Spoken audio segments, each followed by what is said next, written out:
Hey everybody, Pat Stares At here from twitch.tv/Pat Stares At.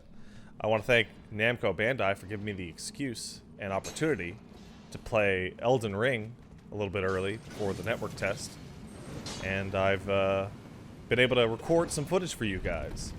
So I decided that I would cut together a few things showing off some of the more interesting things that I discovered in the network test. And more than anything, I have to say that the number one thing that I took away from this was a sense of scale.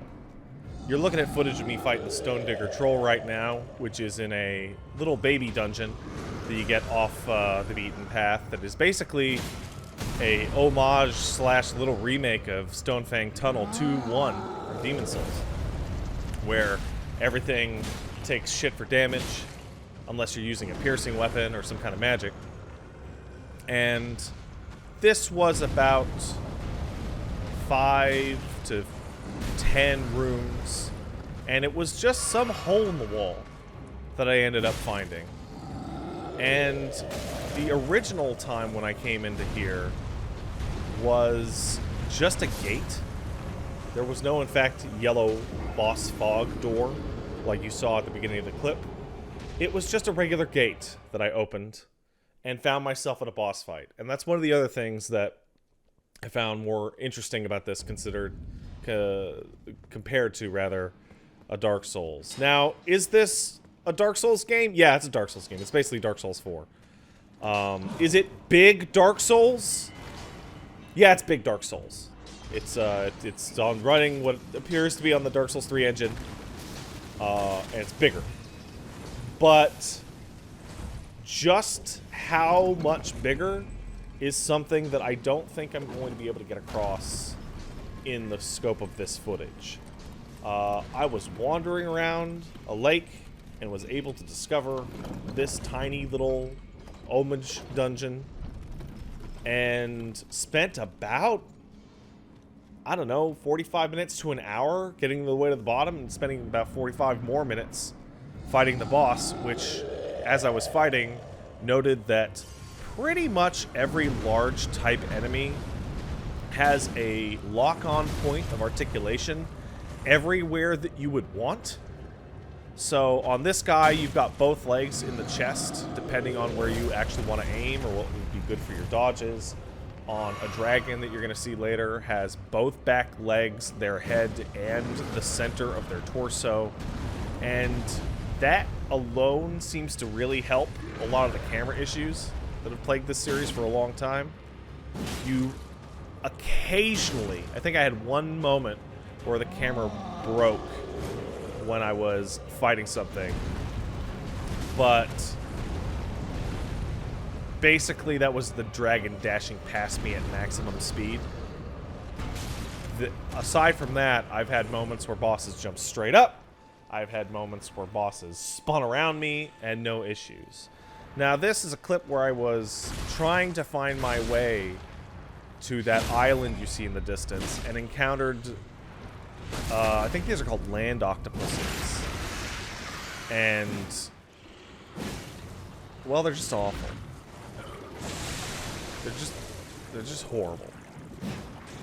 I was able to luckily discover relatively fast that smacking their beaks opens up a weak point in which you can see that the weak point indicator, which used to be literally nothing in the earlier games in Bloodborne, it used to just be denotated by a sound effect, is now actually marked by this orange glow.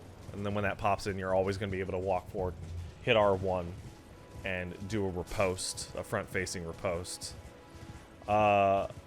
You saw me running around on Torrent there. You'll see more of him later. You definitely need a mounted ability in this game because of the scale that you're going to be dealing with. Even from the small area that the demo deals with is approximately, or rather the network test deals with, is approximately the size of, like, I want to say half of the totality of Dragon's Dogma. It's absolutely enormous.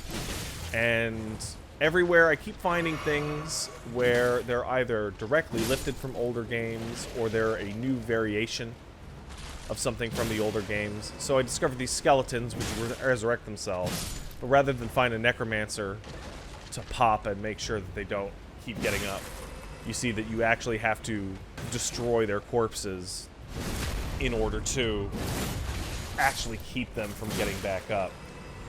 You're also going to see a lot of reused animations. There's parries, ripostes, backstabs, etc. They're from Dark Souls 3. Like, it feels and looks like Dark Souls 3, just real big.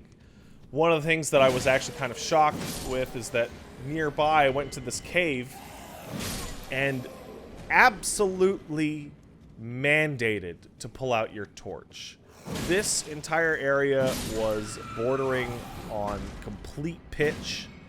It was not navigatable at all under normal circumstances. It's taken a really, really long time after we had Tomb of the Giants in Dark Souls 1 and we had the entirety of Dark Souls 2, in which they wanted to do levels that were very dark and necessitated a torch. Well, we're finally here. We finally have levels here that are dark as shit. There's a boss that you can see that I just wandered in and did not know I was going to have to deal with a boss. There's a distinction. There appear to be at least 2, maybe 3 different boss fights. Or types, rather. One is foe defeated, which you can see from guys like this, which I would term a mini-boss. Despite the fact that they just trounced me.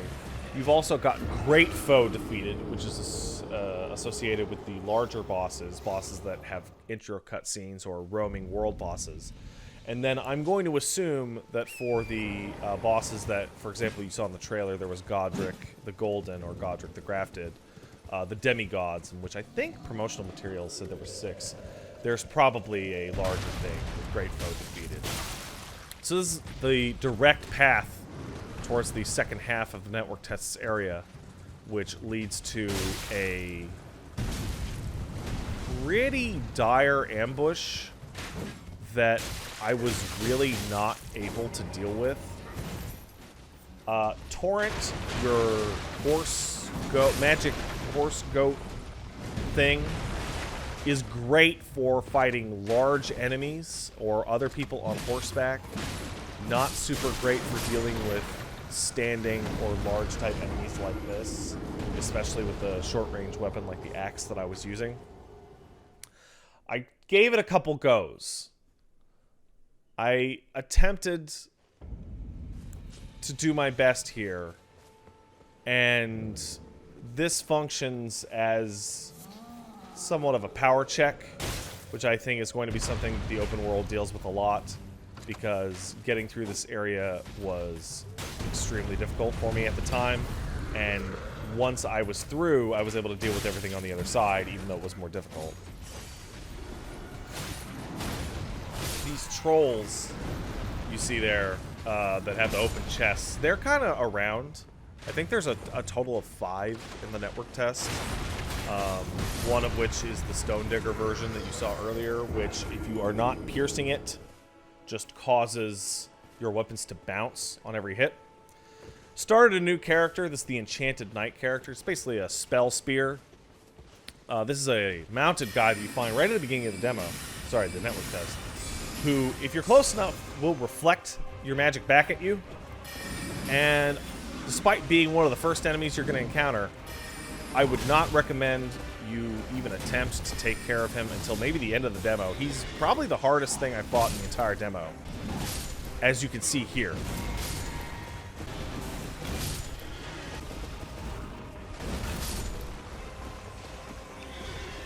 I have more footage of deaths to this guy than I have of nearly anything else from my entire time with the network test. After that, I decided I would probably take it easy and just go wander around, which is a joy. The ability to just walk in any direction and pretty much every time I found something. It really does feel like more like a Dragon's Dogma style map than, let's say, a Skyrim or Fallout, because you're not going to be encountering NPCs for the majority of it. You're going to be fighting pretty much all the time. Possibly gathering things, possibly exploring areas, but pretty much wherever you go, you're going to find something out there to get you. In addition, because roaming the long open world is going to be possibly deleterious to your resources, you saw there a tooltip that explains that after you kill a pack of enemies, it'll regenerate some of your flasks. This is at one of the guard checkpoints very nearby that ambush earlier. And I included it because it's one of the only places in the entire network test where you can actually get new gear. And the new gear is goofy as shit. It's basically a sorcerer's robe with a Burger King head. I cannot explain to you how much this looks like the Burger King. In the upcoming fight with some of these bats that come out at night, as I horribly flail around with my spear, not understanding that the strong attack is the upward thrust. You get a better look at it. There is a day-night cycle. There's also multiple phases of weather, and that are area dependent. And depending on time of day, there is basically ambient wildlife. In the daytime, there's a lot of sheep, there's a lot of squirrels, there's deer that are frolicking around completely harmless out there for you to basically kill and get resources from. And in the night, it's considerably more threatening.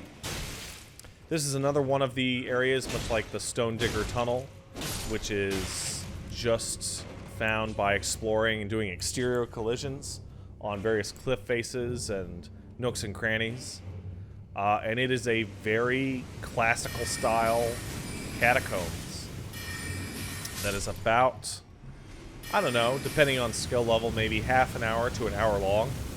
In the totality of the network test, I was able to find this Stone Digger. I was able to find 2 open air miniature dungeons, as well as one that went deep underground, the one where you saw earlier where I got trounced by the demi-humans. And the overall sense of scale is kind of absurd, because the network test has the basic starting area of the game blocked off for play.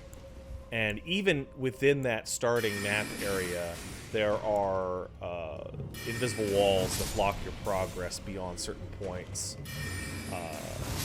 The actual playable area in terms of total map size is actually very small in terms of the map, but in terms of playable space is enormous. And this represents, I mean, we know Godric's and Stormvale, so it represents like 1/3 of 1/6 at least of playable area, and I blew basically my entire weekend on it. So I remember back in 2011 there was a lot of discussion about Skyrim versus Dark Souls and which you should get and which was more interesting and whatnot, and which would hold up better. And the basic gist was that if you wanted to explore, you were going to get Skyrim, and if you wanted to actually fight something and have decent gameplay, you'd be playing Dark Souls. And this really feels like it's basically just combined the two. I don't really feel like I want to be the person who goes with the tagline of "This is the Breath of the Wild of Dark Souls," or "This is the Skyrim of Dark Souls." But I'll be blunt, that's pretty much what it is. It's a Breath of the Wild or Skyrimification of the classic Souls formula. And the timing on this couldn't be better. You know, I'm not reading this off the script. But walking around in a nearby swamp, you are attacked by Agheel here, who is fiendishly tough. Though appreciatively, like I mentioned earlier, you're able to lock onto his chest, his legs, or his head, depending on what you actually want to do. Turns out he's strong against magic, strong to pierce, strong to blunt, strong to slash. The only weakness he has is lightning, which this character does not have at the current time, which led to, well, basically me getting stomped. But back to what I was saying earlier, this is much closer to the cutscene fantasy of actually fighting a dragon in the Skyrim trailers than it ever was.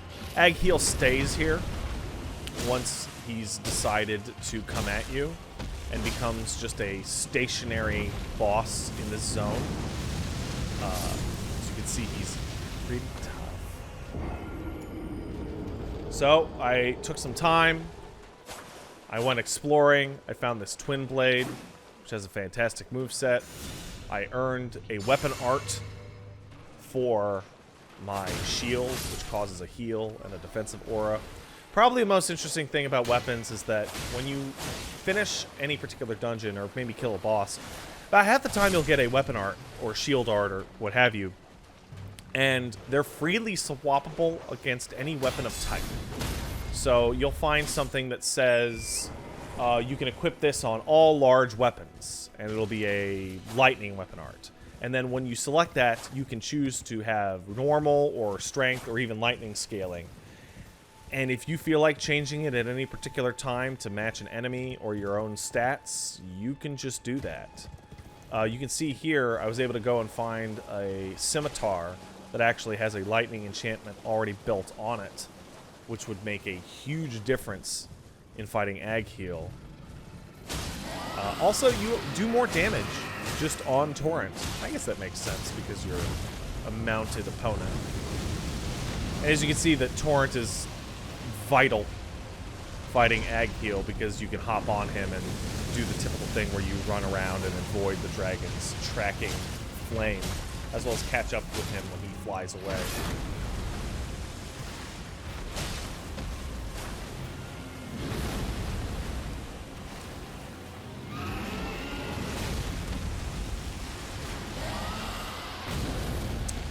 There's a couple foibles still left over, and it's genuinely interesting because the hits that you just saw reminded me of, I think it was Sin, Dark Souls 2, in which his bite would actually snake around the outside of your hitbox. It feels very much like a greatest hits. There's a definite feeling that they grabbed every good idea they have ever had from Software and have decided to put it into one super game.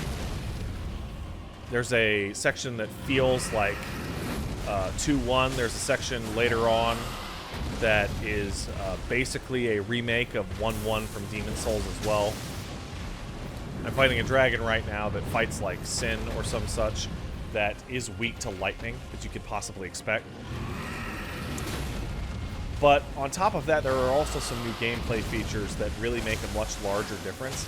The weapon art thing that I described earlier, the ability to regenerate your flasks just by killing packs of enemies if you're in the open world, makes a huge difference. I finally took him out there. There's Great Foe Vanquished that I was mentioning earlier. There's also Torrent, obviously, which is, I mean, he's nice. He's for traversal. You need the space. So there's also, and I don't know if it's within the fight with this gentleman because he's too big, but you'll see it later on, and I'll point it out. There's a new mechanic that is to incentivize blocking, which is a weird buff that I never expected from Software to go for, and it works with both two-handed weapons or pretty much any shield. Anything that you can put a block out. And it's a very simple attack. It's after a block, hit R2, and you'll be doing a strong attack. So if you had the spear, it would be a quite strong stab. Or if you have a long sword, which is what you're going to see later, it'll be like a spinning strike. It does a bunch of damage. It comes out pretty quickly. And more than anything, it does a bunch of staggering damage. So they've definitely put a lot more thought into moving the enemy around and staggering them for riposts. Jump attacks are gone. They've been replaced by jump attacks. And what I mean by that is literally jumping straight up in the air with your X button, which is a bizarre feeling when you start. And hitting R2, and that will help break an enemy's poise. The guard attack, I guess I'm going to call it, also breaks poise. And it does an enormous amount of poise damage to even bosses, which is going to be near the end of this footage, which allows you for a front stab or, you know, death blow kind of thing, depending. If you've run into this guy in the network test, you'll definitely want to take him out because he drops a smithing stone, which you can use to upgrade your weapons. So, after having practiced on that troll, I was able to actually bypass that earlier ambush, only to find this gentleman with a second ambush, which, I mean, you guys are trying. You're going to get a good look at the guard attack here. And you notice that he crumples to the ground because he's in a repostable state. You'll see it again here. One of the weirder things that confused me when I started playing the network test, you saw the jumping attack there, was that in the game has a distinction now between being in combat and out of combat. It weirded me out because when I started the tutorial, none of my stamina was being used. And the reality is that when you're sprinting or attacking with your weapons or what have you, and you're not actually fighting anything, your stamina won't decrease. So you can do anything you want to your heart's content. However, to kind of counter the spamminess, you've been seeing me use a lot of this long straight sword. Weapons have de facto combos with their R1 attacks that stop. So the longsword has a 5-hit R1 combo that has a larger strike at the end and has a significant delay. So they really don't want you spamming over and over and over. Also, I dealt with the troll ambush, I dealt with the bannerman ambush, and then in Stormhill, which has all this ambient weather, a bunch of wolves just fell out of the fucking sky. Just fell right out of the sky. They don't even appear to be jumping from anything. Legitimately just fell right out of the sky. Maybe they were being kept in the air. This is near the gates, near the end of the demo. Apologies, I keep calling it a demo. It's a network test. But this is a very Demon Souls type of situation, very Dark Souls 3 near the top of the archives, where you run into the situation where you're having to assault a fortified position. But going around the side, they planned it and had guys ready for you. So I included a few extra minutes of footage of Margit here, because he's one of the best bosses I've ever encountered from software. He is a 12-foot tall, weird, monster man who just has an absolutely incredible series of attacks with both his staff and a bunch of energy weapons.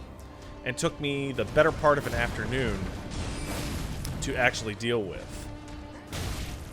He's got both these long, sweeping staff attacks, as well as a large series of energy attacks. You see there that the bosses out here have a little bit of that input reading from some of the other games, where the instant I started to cast, he immediately threw a knife at me.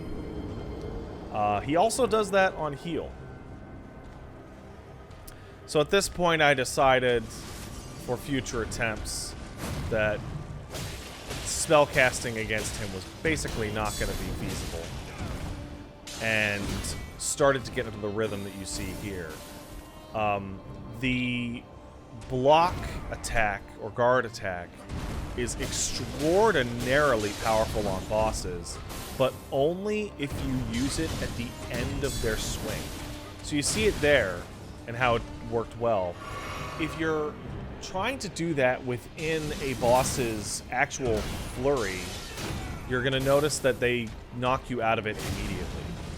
it feels like a little reward for blocking correctly without being something like a perfect guard or something like that. In some respects, it feels like, if you're a fighting game fan, something like an alpha counter, though it doesn't take any resources. One of the things that I like the most about Margit here is that as he varies up his energy attacks, he'll often hold up his left hand to spook you, and will not necessarily actually even use, like, say, that dagger attack.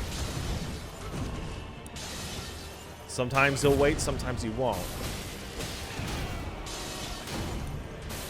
I spent so long on this fight, I believe I actually went through 2 distinct weather cycles. You saw at the beginning of the fight, he was, there was a distinctive storm happening. It was very dark. It was also nighttime.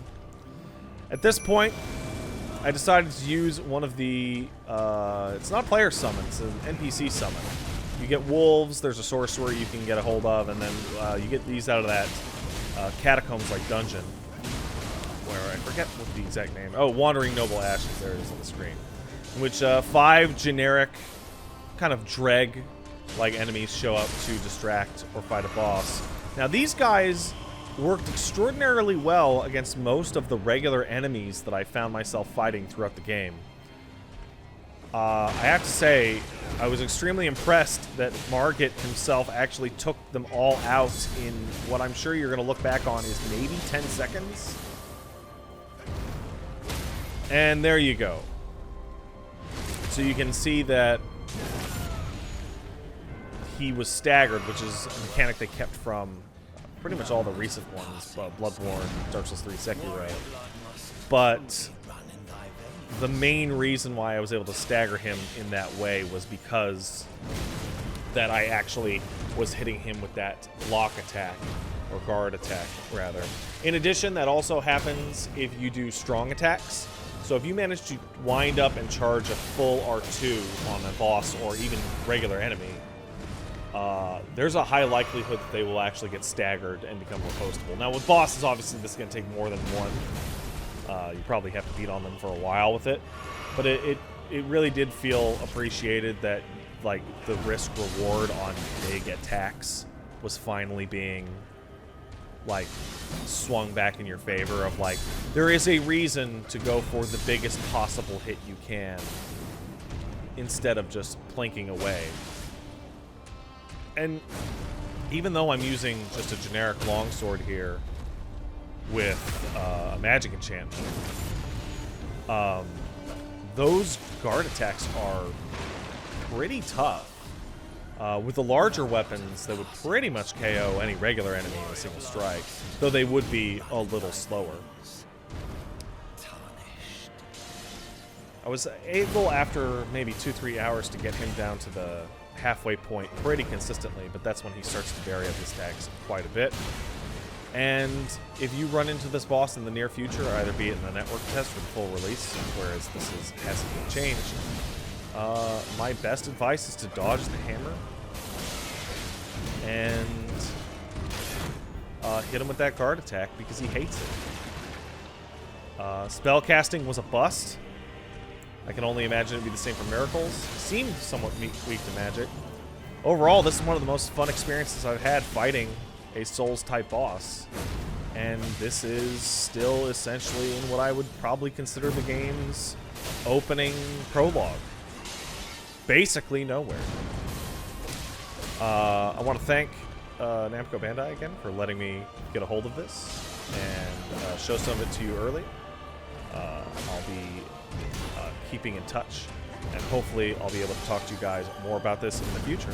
But for now, that's the end of it, and I'll leave you with Margit's final words.